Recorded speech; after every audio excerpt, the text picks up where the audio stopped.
Good morning, students. In our last class, we have completed the chapter fractions. Okay. Today I am starting new chapter, that is lines and angles. Chapter number 13, lines and angles. Now in previous class, you have already learned about lines and angles. Yes or no? What are lines? Lines, rays, line segment. Okay, lines are those figure which have what I was saying, lines. Lines मतलब क्या होती है? जहाँ पर दोनों तरफ आपका arrow mark रहता है. yes or no? that is called line. that means you can extend it from either side. Right hand side से भी एक्सटेंड कर सकते हो, लेफ्ट हैंड साइड से भी कर सकते हो. रे क्या होती है? रे मतलब एक साइड तो एंड पॉइंट रहता है और एक तरफ आप इसे एक्सटेंड कर सकते हो, इसको रे बोलते हैं. और लाइन सेगमेंट यानी दोनों तरफ जो है वो फिक्स एंड पॉइंट रहता है, मतलब आप इसको एक्सटेंड नहीं कर सकते हो. उसी तरीके से एंगल्स क्या होते हैं? दो लाइंस जो हैं जिनका एक कॉमन वर्टेक्स रहता है. वर्टेक्स मतलब this corner is called vertex. ठीक है, उसको हम लोग क्या बोलते हैं? एंगल्स. जब दो लाइन जो है वो दोनों लाइन एक पॉइंट पे मीट करती है और इस तरीके से फॉर्म होता है या ऐसे, which have common vertex, so they are called they are called angles. Okay, now I am starting from supplementary angles. I will give you notes of this, all this, whatever I am explaining you, I will provide you notes. You just listen carefully, whatever I am explaining you. Okay. Now, first of all is supplementary angles. Now, what are supplementary angles? The supplementary angles are those angles, two angles are said to be supplementary if the sum of their measure is 180 degree. That means इस statement से आपको क्या पता चलता है? एक तो ये पता चलता है कि there should be two angles. How many angles? Two angles. Okay, और टू एंगल्स का जो मेजरमेंट है, जो टोटल मेजरमेंट है, वो कितना होना चाहिए? 180 डिग्री होना चाहिए. Is it clear? तो उन एंगल्स को हम क्या बोलेंगे? Supplementary angles. For example, if I take angle A 75 degree and B 105 degree, and when you add angle A and angle B, so what you are getting? Exactly 180 degree. So these are what? Supplementary angles. That means angle A and angle B both are 180 degree. अच्छा, one more thing, it should be neither less than 180 nor more than 180 degree. जो आपका total है, दो angles का जो आप total करोगे वो एग्जैक्टली 180 डिग्री आना चाहिए, तो ही आप उसको सप्लीमेंट्री एंगल्स बोलोगे. Suppose students, I am taking one more example. Suppose angle C is 55 degree. ठीक है, and if you have to find out angle D, मैंने एंगल D का मेजरमेंट नहीं दिया हुआ है और मैंने मेंशन किया है कि ये जो एंगल्स है ना दोनों, वो सप्लीमेंट्री एंगल्स हैं. मतलब आपको सप्लीमेंट्री फाइंड आउट करना है एंगल C का. ठीक है, तो एंगल C का सप्लीमेंट्री कैसे फाइंड आउट करोगे आप? आपको ये पता है कि सप्लीमेंट्री एंगल्स का टोटल कितना होता है? 180 डिग्री होता है. तो can I write like this? Angle C plus angle D equals to 180 degree. Yes और नो? 180 डिग्री होता है. एंगल C का मेजरमेंट दिया हुआ है, कितना है? 55 डिग्री है. एंगल D आपको नहीं पता है और यहाँ पर लिखोगे आप 180 डिग्री. अब स्टूडेंट्स, अगर आपको ध्यान हो तो अगर आप 55 डिग्री को इस साइड लेते हो, राइट हैंड साइड में लेते हो, तो ये क्या हो जाएगा? माइनस हो जाएगा, क्योंकि यहाँ पर प्लस है तो यहाँ पर आने पर क्या हो जाएगा? माइनस. अगर इधर माइनस होता तो अगर ये इधर आता तो क्या हो जाता? प्लस. मतलब ऑपोजिट बन जाएगा. अगर आप लोगों ने 6 स्टैंडर्ड में नहीं किया है ये, तो भी मैं बता रही हूँ आप लोगों को कि अगर सपोज़ करो 55 डिग्री है प्लस एंगल डी है, अब आप इन दोनों को तो ऐड नहीं कर सकते ना, यहाँ पर तो नंबर ही नहीं है, तो आप कैसे ऐड करोगे इसे?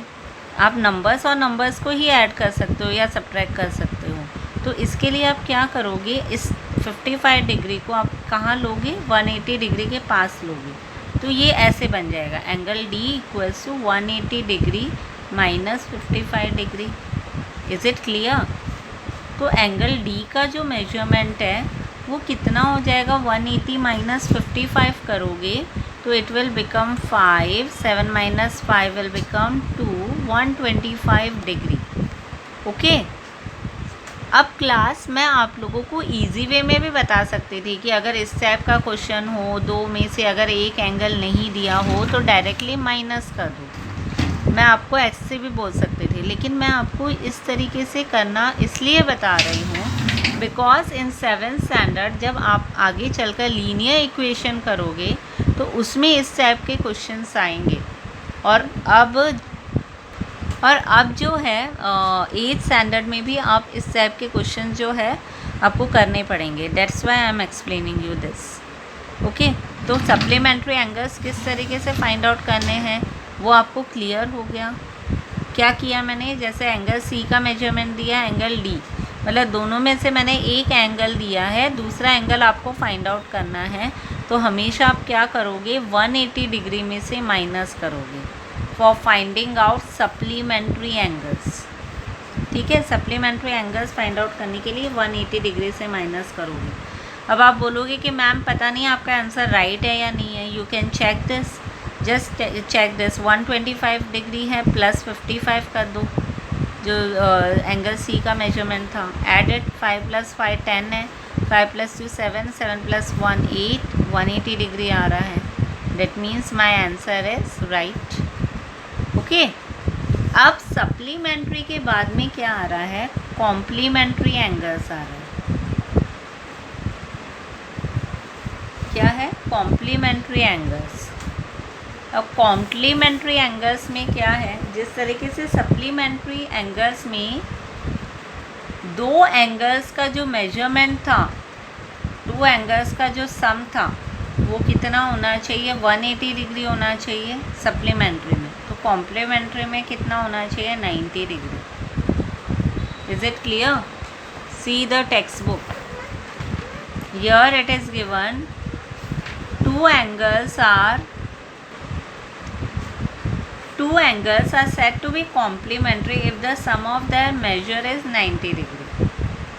ठीक है, जैसे एंगल ए और एंगल बी कॉम्प्लीमेंट्री है अगर इन दोनों का मेजरमेंट 90 डिग्री आता है। ठीक है, जैसे इन्होंने यहाँ पर 36 दिया है और यहाँ पर 54 दिया है, 54 डिग्री एंड 36 डिग्री, इन दोनों को जब आप ऐड करोगे you are getting your answer as 90 degree. Yes और नो? और उसी तरीके से अगर सपोज़ करो, मैं एग्ज़ाम्पल देती हूँ, सपोज़ एंगल ए है, उसका मेजरमेंट अगर 40 डिग्री है, तो find out the measure of angle B. So what you will do, again angle A plus angle B equals to 90 degree.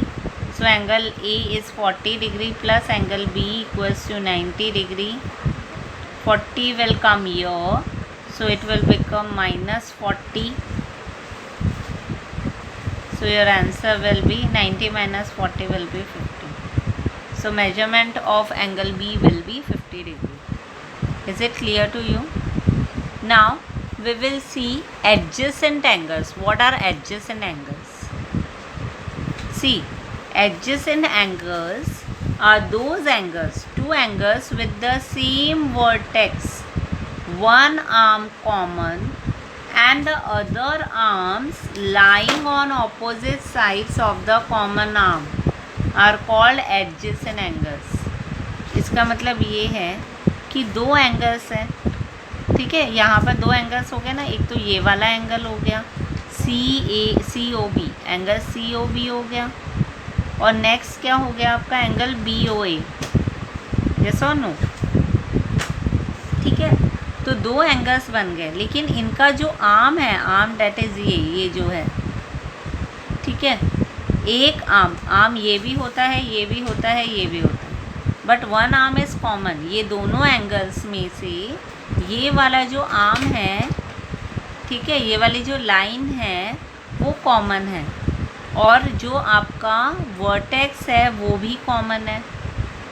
ऐसे नहीं बनाया ना मैंने इसको, ऐसे और ऐसे, ठीक है, ये दो एंगल्स अलग अलग फॉर्म हो गए। मैंने कैसे बनाया है, मैंने इस तरीके से फॉर्म किया है और एक लाइन खींच दी है, तो ये कॉमन हो गया। मतलब ये एंगल COB में भी आ रहा है OB, और एंगल BOA में भी आ रहा है OB, यस और नो। और वर्टेक्स भी हमारी कॉमन है, पॉइंट O जो है वो हमारी वर्टेक्स हो गई, तो एंगल COB में भी O आ रही है वर्टेक्स, और BOA में भी O आ रही है वर्टेक्स। Is it clear? तो ऐसे एंगल्स जिसमें सेम वर्टेक्स हो, वन आर्म कॉमन हो, और जो अदर आर्म्स हैं वो ऑपोजिट साइड में हो। जैसे ये कॉमन आर्म है, इसके एक साइड में ये है, एक साइड में ये है, तो ऐसे एंगल्स को हम क्या कहेंगे? ऐसे एंगल्स को हम कहेंगे adjacent angles. Is it clear? Suppose in the given figure, angle AOB and angle BOC have the same vertex O, the common arm OB and the other arms OA and OC lying on opposite sides of OB. Thus, we can say that angle AOB and angle BOC are which angles? Adjacent angles. Is it clear?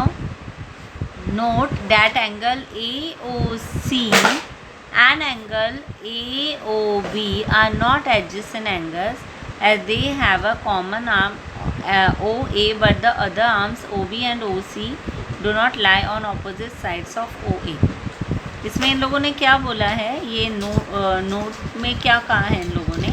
Note में they have said that जो angle AOB है, मतलब आप angle AOB यानी ये वाला जो angle है, द स्मॉलर वन, ठीक है, ये वाला एंगल और ये जो पूरा एंगल है, इसको आप नहीं एडजेसेंट एंगल्स बोल सकते हो, ठीक है। Angle AOB and angle AOC, ये जो दोनों हैं, ये दोनों एडजेसेंट एंगल्स क्यों नहीं होंगे?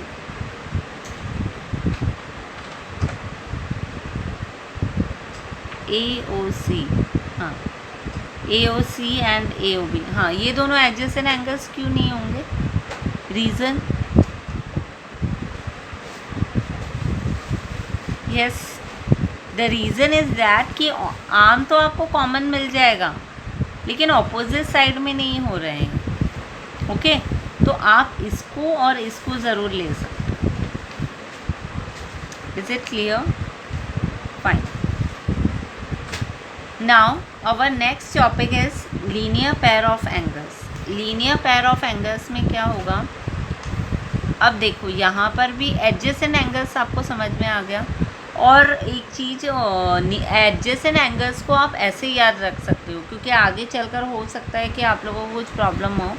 तो एडजेसेंट एंगल्स मतलब इस तरीके से याद कर सकते हो कि नेबर, जो हमारा नेबर है, ऑपोजिट नहीं, जो नेबर है हमारा, ठीक है, उसको हम एडजेसेंट एंगल बोलेंगे। जैसे अगर मैं यहाँ पर भी लूँ तो मैं कह सकती हूँ कि एंगल COB और एंगल COA, ये दोनों एडजेसेंट एंगल्स हैं। क्यों?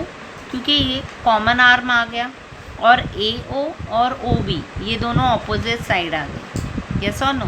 तो इसको आप एडजेसेंट एंगल्स बोल सकते हो, पड़ोसी। एंगल AOC का पड़ोसी कौन है? Angle COB। Who is the neighbour of angle AOC? Angle COB। And who is the neighbour of angle COB? It is COA। तो एडजेसेंट एंगल्स को आप इस तरीके से याद रख सकते हो कि जो हमारा नेबर होता है, that is our adjacent angles, okay. अब एडजेसेंट एंगल्स और लीनियर पेयर ऑफ एंगल्स में एक डिफरेंस है, दोनों सेम है। अगर मीनिंग हम देखें ना, तो देखो अब लीनियर पेयर में भी यही यूज़ हो रहा है, तो इसमें एक डिफरेंस है। एक डिफरेंस ये है कि लीनियर पेयर जब भी होगा ना तो आपकी स्ट्रेट लाइन होगी। क्या होगी? Straight line. यहाँ पर भी एडजेसेंट एंगल्स हैं ये, ठीक है, लेकिन ये लीनियर पेयर फॉर्म नहीं हो रहा है क्योंकि ये वाला जो है ना आपका वो वर्टिकल साइड में जा रहा है, ऐसा नो, वो यहाँ पर नहीं आ रहा है। Is it clear? तो लीनियर पेयर और एडजेसेंट एंगल्स में क्या डिफरेंस है कि लीनियर पेयर, लीनियर वर्ड से ही पता चलता है कि एक सिंगल जो लाइन है, स्ट्रेट लाइन है, वो फॉर्म होगी। Is it clear? So I am reading the definition, you just listen.